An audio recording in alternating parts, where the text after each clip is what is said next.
క్రీస్తునందున్న ప్రియులకు ప్రేమతో వందనాలు తెలియజేస్తున్నాను. మార్చి నెల 23వ తేదీ 2025. ఈరోజు దేవుడు మనకు చేస్తున్న వాగ్దానం ఏమిటనగా కీర్తన గ్రంథము 75వ కీర్తన 2వ చరణం. నేను యుక్త కాలమును కనిపెట్టుచున్నాను, నేనే న్యాయమును బట్టి తీర్పు తీర్చుచున్నాను. ఆమేన్. నా ప్రియమైన సహోదరి సహోదరులారా, మనం ఆరాధిస్తున్న దేవుడు మనకు సహాయకుడు. మన కష్టకాలంలో నమ్ముకొనదగిన దేవుడు, ఆపత్కాలంలో మనకు ఆశ్రయమై ఉన్నవాడు. దేవునికి మహిమ కలుగును గాక.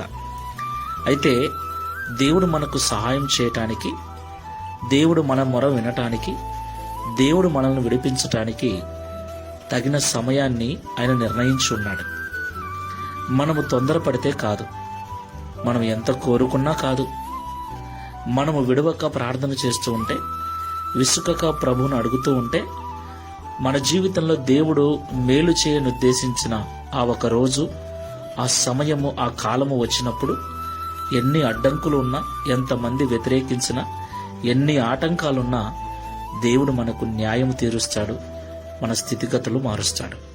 కాబట్టి మాటలు వింటున్న ప్రియ సహోదరి సహోదరుడా, ప్రార్థించుటలో అలసిపోవద్దు, ప్రభువును అడుగుటలో విసుకోవద్దు.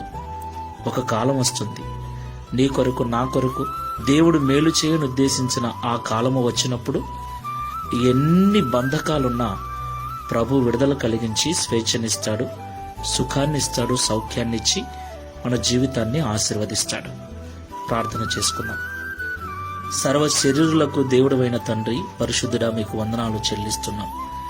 నేను యుక్త కాలమును కనిపెట్టుచున్నాను, నేనే న్యాయమును బట్టి తీర్పు తీర్చుచున్నానని మాతో మాట్లాడినందుకు స్తోత్రములు తండ్రి. మమ్మల్ని Download ShareChat.